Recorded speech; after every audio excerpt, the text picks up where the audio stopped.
So, if you watched my design team package that I got from Baby Craft this month, you'll see that I ordered this sticky back brown paper. So I want to try a few techniques on it and see what I can do with it. I originally got it because I want to make a soft cover journal. I just think it's that sort of vintagey texture. I just like it. I think it's right up my street. I like it. So I like kind of, it's like a vintage colour, that's what I'm trying to say. So, as always, because this is a design team project that I'm doing, I'll link BB Crafts and things down below, and I'll link this product. So what I'm going to do, I've got a 300 GSM piece of card here, just white piece of card, and it's slightly smaller than the actual sticky back because I think this is an American letter size. So let's try it. I want to cover the whole sheet of card with it first of all. So what I'm going to do is just, this isn't going to be easy, but I want to see how easy it is to apply it. So I'm just putting it right down the edge as best as I can. Maybe some wee bits that I need to trim, but it's actually going on quite smooth. I thought it would go unbubbled, but look, it's going on quite smooth. So let's just keep going with that.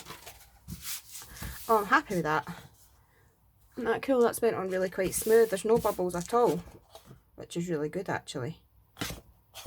So that's cool. So then I want to put it on the inside as well. So let's see if that was a fluke.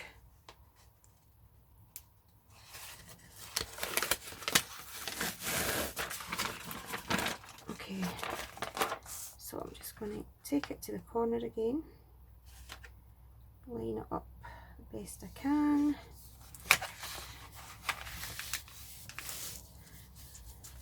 And you can see I'm not rubbing it or anything like that, and it's still going on really flat. Oh, that's cool. And it's really sticky. I've not had to add any other glue. So, like that. That's really cool. So, let's just trim it. Let's take a pair of scissors. And trim off the excess. Now it does fit the A4 vertically, it's just horizontally that it's slightly smaller.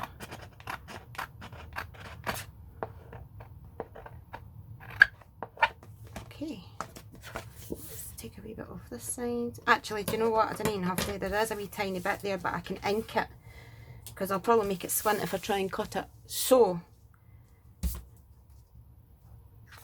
let's fold it and see how it creases. So I'm not scoring it. Most of my journals anyway, I cover the spine with lace and fabric and things like that. Let's just make sure that's straight and crease it. Let's see what kind of crease we get. Always crease it on both sides. Looks alright, it's creased alright, it's not really bubbled or anything like that, so that's pretty cool. Then I want to see how it takes ink. So I'm going to stencil. This stencil was from BB Crafts a long time ago as well. Actually, should I stamp first? Yeah, let's stamp first. So I'm going to use this stamp.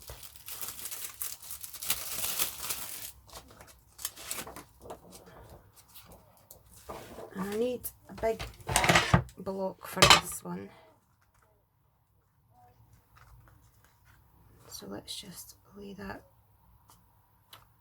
down there. Let's move you guys over that way a wee bit. There. Now, I'm going to ink it up with this Dovecraft brown.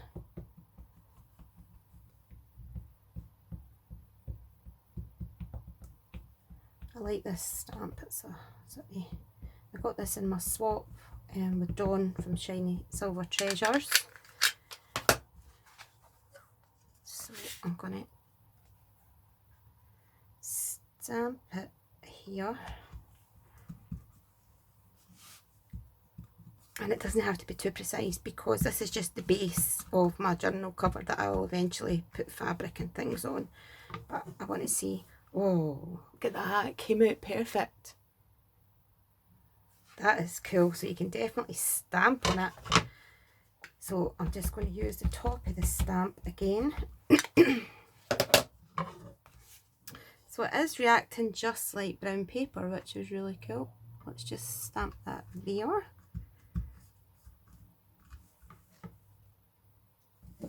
Okay, really happy with that. Isn't that cool? So I'm going to dry it off just slightly because it's a pigment ink. It will take a wee bit longer to dry.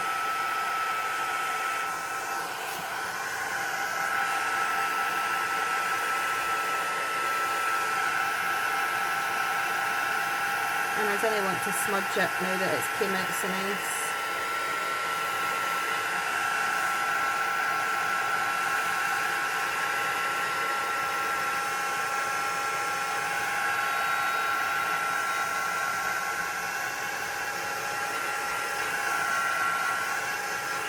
Okay, that should be fine, but to double check, I'm just going to take a piece of copier paper and place it over the top. And just make sure. See, it was still a wee tiny bit wet. Now, let's take the stencil, place it over the top, and I'm going to use my Distress Oxide, if I can find it. Nope, that one's too dark. I want the vintage photo. There it is. So I've got, this is the oxide, not the ink. I'm going to take that and just put some through the stencil. Now it doesn't matter, I'm putting this right over the back as well, because like I said, eventually this will have some nice lace over the spine when I eventually make it into a journal. And then I'm going to move that up a wee bit and put this one over here.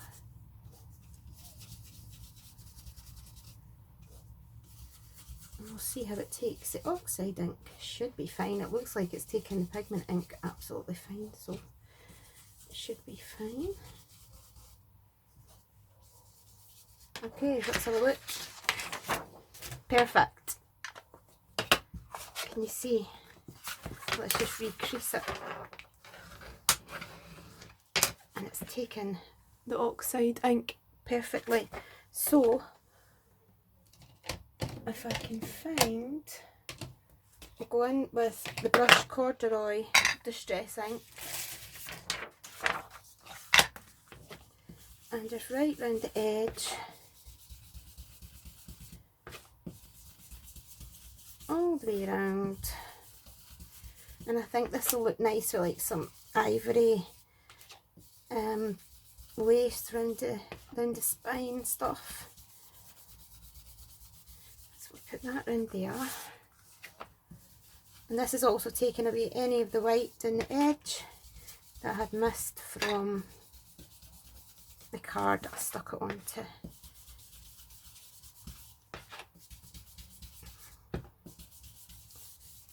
Okay, and then I'm just going to go around the edge with the ink again and spread it in. It just darkens it up and makes doubly sure that there isn't any white showing. Okay, so look at this, and I mean it's not wet, it's taken that perfectly. Really like that, that's really cool. And then the last thing I want to do with it is die cut and see how it die cuts. So let's leave that to the side a second to dry and take one of the sheets out. Now I said in the last video that you got 100 sheets, it's not, it's 50. I thought it was 100 but it's not. So I've got this die here that I bought from Chanel from Stampin' and Stilettos. She was having a stash. It's really beautiful. It's this love heart. So I'm going to die cut that and see how it cuts out.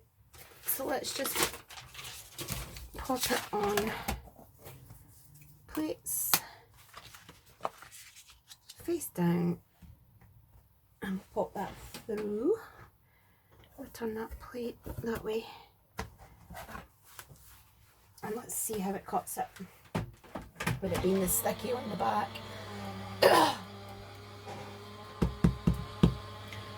Sorry, I've got a squeaky chair here every time I turn. Right, so it's almost through. Okay, let's take it off. Put that piece back over there. It looks like it's die cut perfectly. So let's just grab this pokey tool. So it's die cut well. It's die cut, and this is an intricate die, and you can see all the bits are just popping out here, which is really cool. If I can get it around that way. I'm trying not to take off this sticky back just yet. There we go.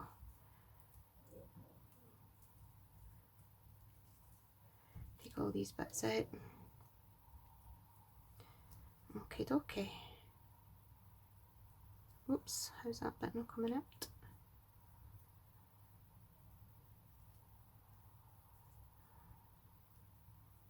There we go. Okay, so it's in one piece, and these pieces will come out easily. So I'll take that out in a wee second. Let's bring this back in. I'm just going to hit it with a quick shot of the heat gun to make sure that the oxide's dry.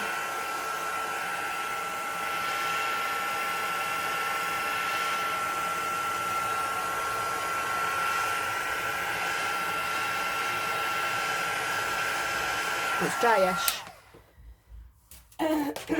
Okay, so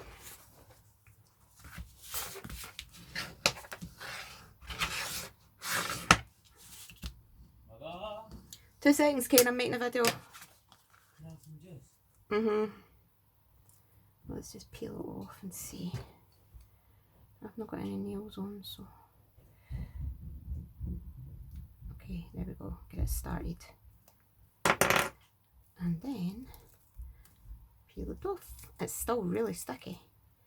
Sometimes if you can press like the velvet, sometimes with the sticky back you can take the stickiness off. And then let's stick this sort of off to the side here, so it's like tone on tone, and it's even sticking perfectly over the top of the oxide, so no need to use any other glue. And there we go. Can you guys see that, how well that's stuck? Isn't that cool? And there's the bit that came off. So yeah, really impressed with that. So I just really wanted to try out on camera the brown paper, the sticky brown paper, and see what you think, and I will turn that into a journal. But yeah, it's taken the ink, you can stencil on it, it's distress ink, distress oxide, pigment ink pad, and it die cuts lovely, and it covers perfectly without any bubbles. So thank you for watching, guys. Please talk to me in the comments, hit me a thumbs up, and I'll see you again soon. Bye bye.